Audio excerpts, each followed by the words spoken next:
فانتہا،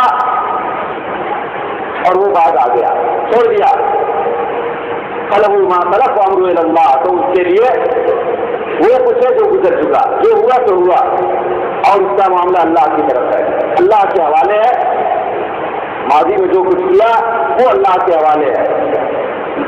ومن عاد، اور جو آئندہ کرے گا، جو دوبارہ سودی لین دین کرے گا، فاولئک اصحاب النار، تو یہ لوگ جہنمی ہیں، جو سود کی حرمت جاننے کے بعد سود میں واقع ہوں گے، سودی لین دین سے تعلق رکھیں گے، یہ لوگ جہنم والے ہیں، اور یہ اس میں ہمیشہ رہنے والے ہیں۔ دوسری وحی سنائی اگلی آیت میں، آیت نمبر 276 میں، ان کے مال کی بربادی کی۔ آگے فرمایا یمحق اللہ الربا ویربی الصدقات، اللہ سود کو مٹاتا ہے، برباد کرتا ہے، کتنا بھی سودی لین دین کرنے والا کمائے،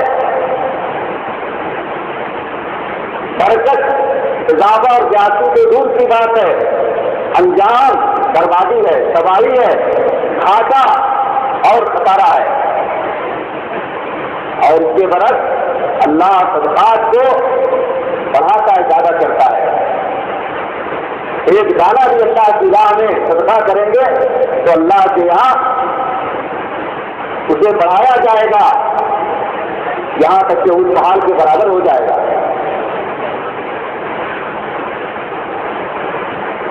اسی طرح تیسری وحی سنائی کہ جو سود سے تعلق رکھتے ہیں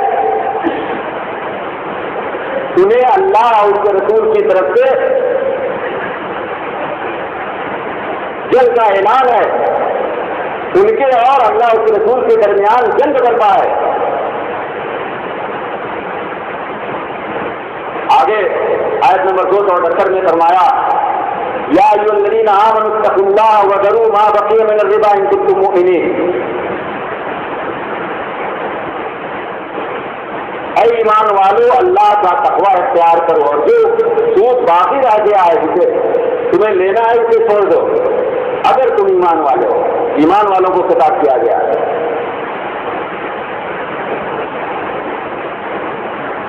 اور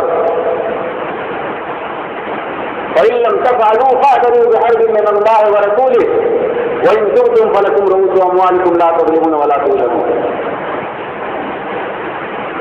اگر تم ایسا نہیں کرتے، سود کو نہیں چھوڑتے، اسے لیتے ہو، یا مزید سودی لین دین کرتے ہو، تو اللہ اس کے رسول کی طرف سے جنگ سن لو۔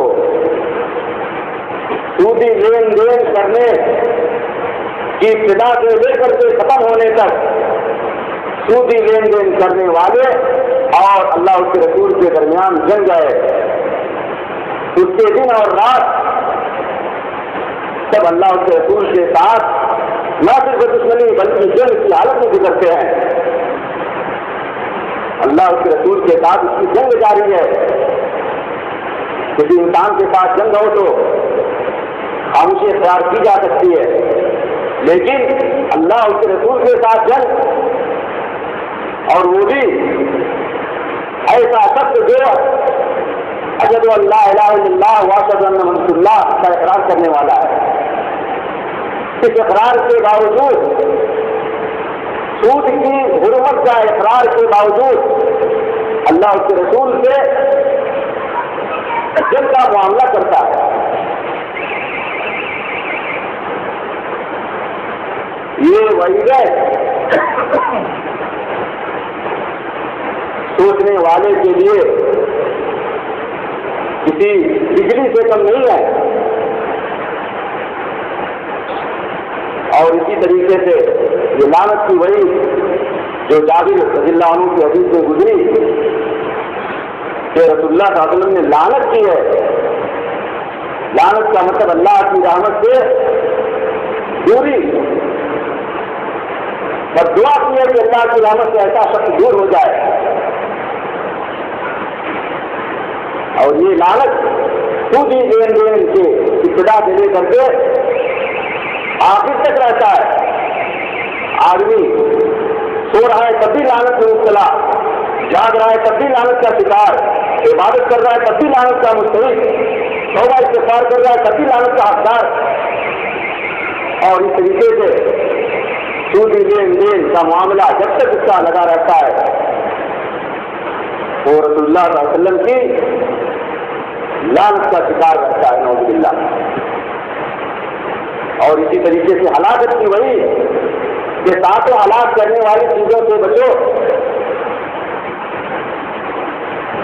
یہ وجہ اسی لیے بیان کی گئی ہے تاکہ ہم ہوشیار ہو جائیں، ہم جانتے بوجھتے ہوئے اپنے کو ہلاکت میں نہ ڈالیں، اپنے کو جہنم کا مستحق نہ بنائیں، اپنے مال کی تباہی کا سامان پیدا نہ کریں، اللہ اس کے رسول کے ساتھ دشمنی بلکہ جنگ کا ارتکاب نہ کریں اور لعنت کے حقدار نہ بنے، نہ ہلاکت والی چیز میں ہاتھ ڈالیں.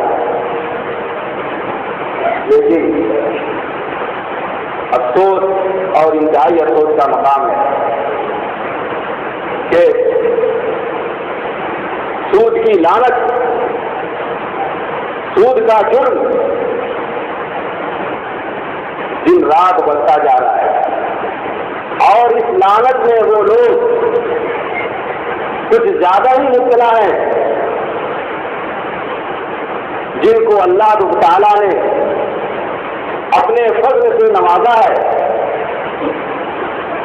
انہیں طاقت بھی ہے کہ وہ اس سے بچ سکیں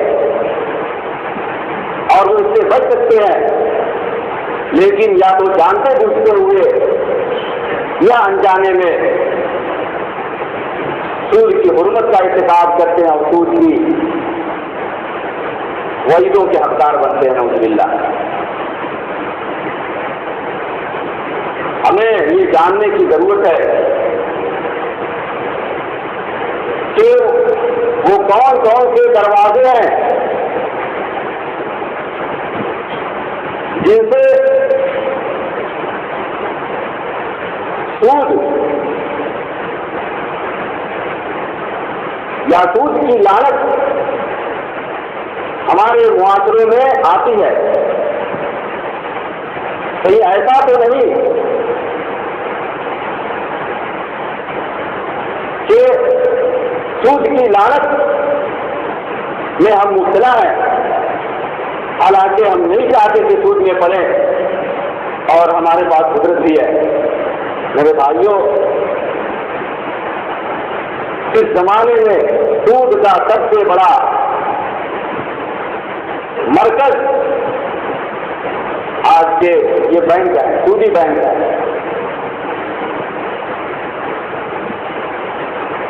ان بینکوں سے تعلق رکھنے والے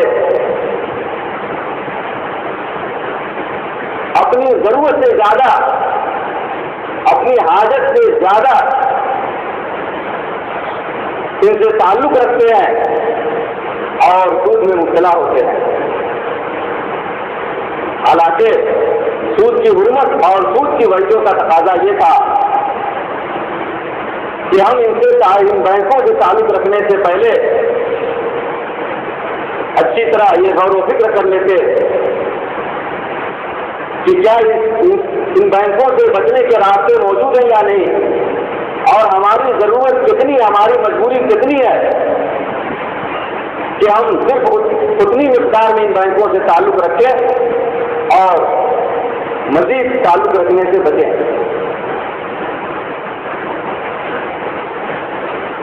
ان بینکوں سے تعلق رکھنے والے عام طور سے ان بینکوں میں پیسے جمع کرتے ہیں. جمع کرنے والوں میں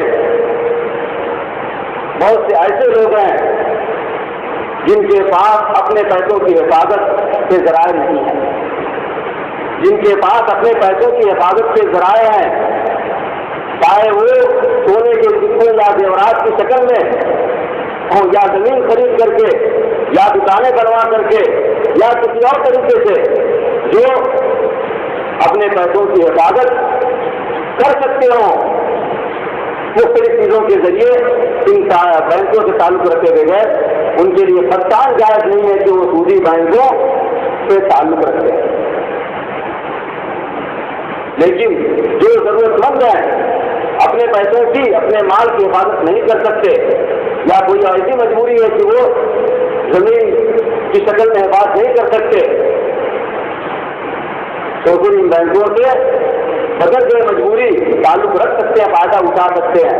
لیکن ان بینکوں سے کس شکل میں تعلق رکھیں کہ وہ ان کی ضرورت پوری ہو جائے اور ایسا نہ ہو کہ سودی معاملہ بڑھتا جائے. ان بینکوں کے اندر لاکر سسٹم ہے, کرنٹ اکاؤنٹ ہے, سیونگ اکاؤنٹ ہے, جن میں لاکر سسٹم ایسا سسٹم ہے جس میں ہم اپنے مال کی گھر سے اسے گولڈ اور سونے کی شکل میں تبدیل کرنا پڑے, اسے زیورات کی شکل میں تبدیل کر کے اسے سونے اور چاندی کی شکل میں تبدیل کر کے لاکر میں ہم رکھ سکتے ہیں اور جو کرایہ دینا پڑے گا اسے دے سکتے ہیں. ہم نہ سود لینے والے ہوں گے نہ سود دینے والے ہوں گے اور نہ ہی ہمارا مال سودی لین دین میں استعمال ہوگا. ہاں یہ الگ بات ہے کہ ان میں رکھنے کی وجہ سے سودی ادارے سے ہمارا تعلق رہے گا, لیکن کم از کم ہمارا مال سودی لین دین میں نہیں جائے گا. یہ سب سے بہترین سسٹم ہے. لیکن بہت سے لوگ جو اس سے فائدہ اٹھا سکتے ہیں ان کے یہاں یہ سہولت موجود ہے, یا تو جانتے نہیں یا پھر سستی کے مارے کون جائے اپنے پیسوں کو زیورات میں تبدیل کرنے یا سونے چاندی میں تبدیل کرنے اور پھر لاکر میں رکھنے اور پھر مزید کرایہ دینا پڑے. نہیں, جو اس سے فائدہ اٹھا سکتے ہیں ان کے اوپر فرض ہے کہ وہ کسی پر اتفاق کریں, دوسرے سسٹم میں نہ جائے. دوسرا سسٹم کرنٹ اکاؤنٹ کا ہے جس میں بعض صورتوں میں سود نہیں بنتے یا کبھی بنتے ہیں تو بہت معمولی مقدار میں. اگر ہم مجبور ہیں اس بات پر کہ اپنے پیسے بینکوں میں رکھیں تو کرنٹ اکاؤنٹ سے کوئی کام چلائیں. اگر لاکر سے فائدہ نہیں اٹھا سکتے کسی مجبوری کی وجہ سے تو کرنٹ اکاؤنٹ میں ہی اپنے پیسے رکھیں, سیونگ اکاؤنٹ کے بارے میں نہ سوچیں. اصول ہے ضرورت ہے تو قدر و قدر, یہاں ضرورت